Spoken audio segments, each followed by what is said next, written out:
Hello, everybody. Welcome to Distilled, Brewed, and Reviewed, and to this unbelievable coffee journey, a 50-state coffee journey USA. Do you know that I took it upon myself to do research and find some of the best coffees in each state? That is 50 states. I tried to pick one that I thought was outstanding.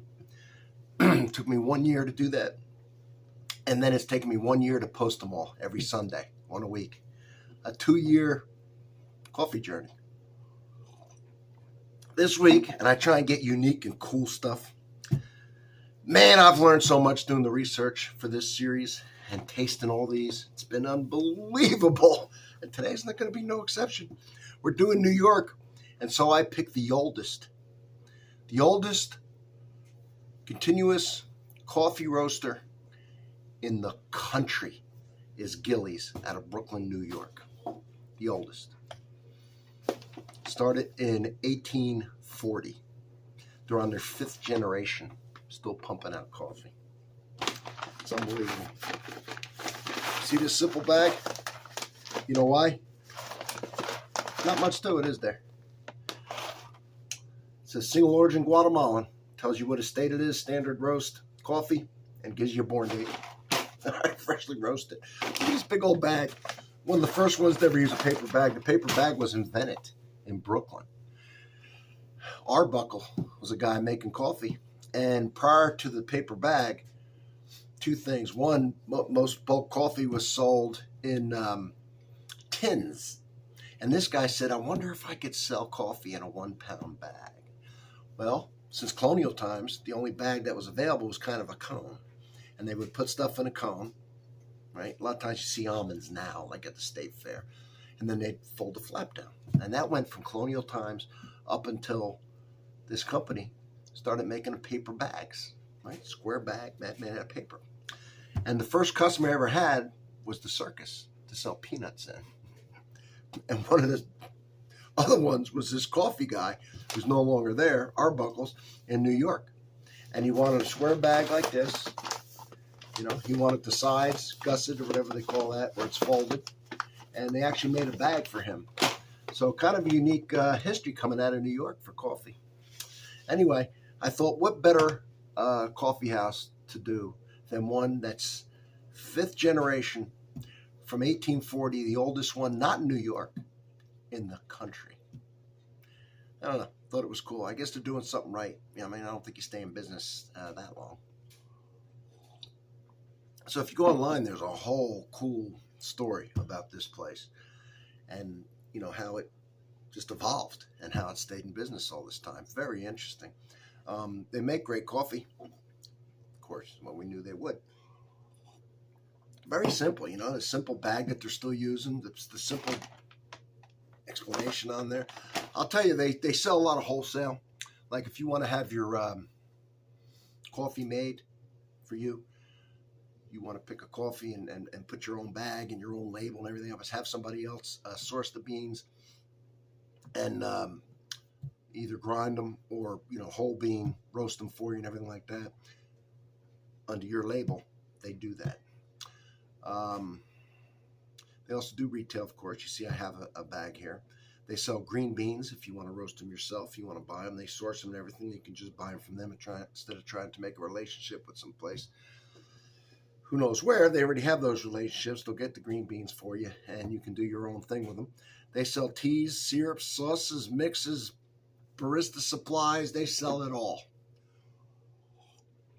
But the main thing is the quality and the standard that they've been using all these years, just keeping everything, just keeping what works.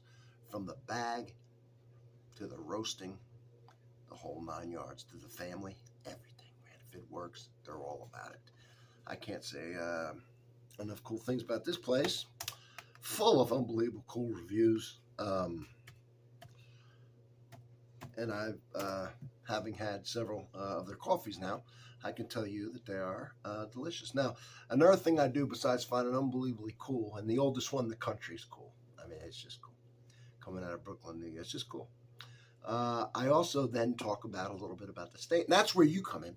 Because if I don't mention something that you know about the state, you're from New York, you visit, and you want people to know about it, please mention it in the comments so that people who are reading the comments, they might be going to New York on a trip, could take your advice. All right. Did you know, now, so according to this here, the oldest forest in the world, well, we're doing a lot of oldest stuff here today, Gilboa, New York, 380 million years old. So apparently that's pretty damn old. All right, let's see here. The potato chip was invented in Saratoga, New York. Did you know that? I didn't. Let's see. There are no Walmart stores in Manhattan. Well, who the hell cares? All right, other stuff was interesting now. There are 1,864 islands in the 1,000 Islands. I didn't know that either. The world's smallest church is in Oneida, New York.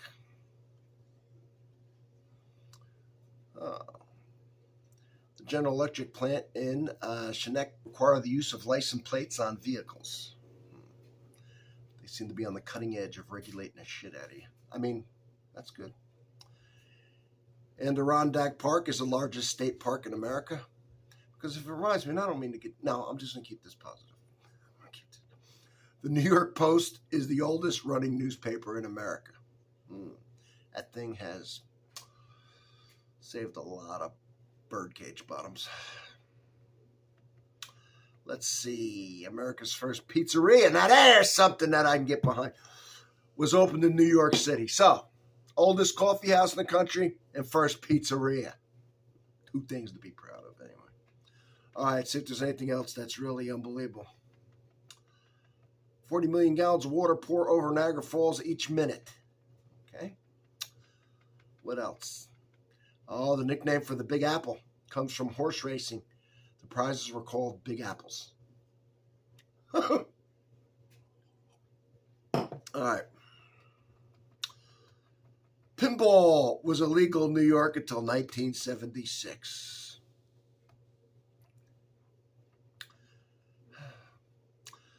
The Legend of Rip Van Winkle was created in the Catskills. I've been to the Catskills. Let's see. Here we go. The Metropolitan Museum of Art is the largest art museum in the United States. The movie The Place Beyond the Pines, starring Ryan Gosling, Brandy Cooper, and Eva Mendes, was filmed in Schenectady again. Well, what the hell? I'm sure there's a million movies in New York. Come on, keep up me here. I'm looking to see if there's anything. That one was a little weak. New York's a cool state, though. It's not just New York City, okay? It's the whole beautiful state of New York. There's a lot going on in New York. All right, so Green Island, New York is the smallest town in the state. 0.07 square miles, a neighborhood. All right, anyway, the main thing here today.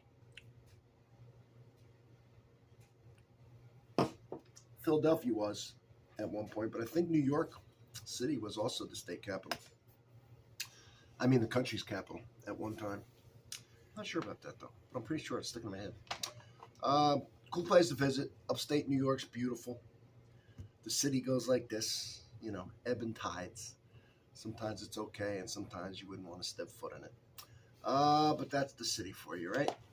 Anyway, cool place here. You want to taste where the oldest coffee house in the United States of America still putting out freshly roasted coffee, then go online, jump on Gillie's website, order some, and have yourself a great cup of coffee. Check out the series, and I'll see you on the next one.